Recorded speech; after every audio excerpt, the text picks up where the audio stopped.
PM Narendra મોદીએ રાજ્યના પ્રધાનમંડળ સાથે એક મહત્વપૂર્ણ બેઠક યોજી અમદાવાદ એરપોર્ટ પર આ બેઠકનું આયોજન કરવામાં આવ્યું હતું। અંદાજે 2 કલાક સુધી પીએમ મોદીની આ બેઠક ચાલી હતી।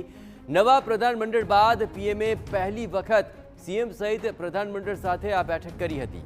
પ્રદેશ પ્રમુખ તથા સંગઠન મહામંત્રી પણ આ બેઠકની અંદર હાજર રહ્યા।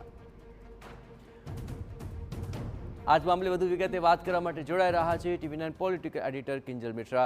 કિંજલ, 2 કલાક સુધી આ બેઠક ચાલી, કયા મહત્વપૂર્ણ મુદ્દા આ બેઠકની અંદર ચર્ચામાં રહ્યા?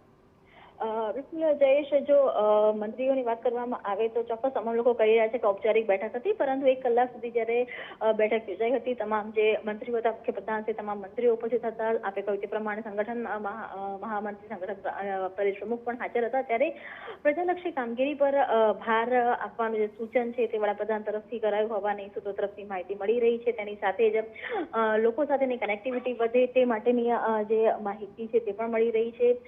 જાહેર કાર્યક્રમોના પરિપ્રેક્ષ્યની અંદર પણ ચર્ચા કરવામાં આવી હોવાની પણ વાત છે તે મળી રહી છે। ગુડ ગવર્નન્સ ઉપર ફોકસ કરવામાં આવ્યું છે। લોકોને ઓછી હેરાનગતિ થાય, રિઝલ્ટ ઓરિએન્ટેશન છે તે વધુ વધે, ઝડપથી પરિણામો આવે, સરકારની જે નીતિઓ છે, સરકારની નીતિઓ એ લોકો સુધી ઝડપથી પહોંચે, સરકાર અને સંગઠન વચ્ચેનો એક તાલમેલ રહે તે પ્રકારની જે એક ઇન જનરલ જે ચર્ચા છે તે જનરલ સૂર છે તે હોવાની વાત છે। સ્વાભાવિક છે, ઘણા બધા જે મંત્રીઓ છે તે ફર્સ્ટ ટાઈમ મંત્રી બન્યા છે, જે ધારાસભ્યમાંથી પણ ફર્સ્ટ ટાઈમ મંત્રી બન્યા હોય તેવા પણ આ વખતે મંત્રીમંડળની અંદર કહી શકાય કે મંત્રીઓ છે, તો તેમને પણ એક હળવાશની અંદર ઔપચારિક ચર્ચા કરી હોવાની પણ વાત છે। પણ મૂળ જ્યારે વર્ષ 2027ની ચૂંટણીનું વર્ષ છે, તેની પહેલા એક મહત્વપૂર્ણ મુલાકાત આ ચોક્કસ માનવામાં આવી રહી છે।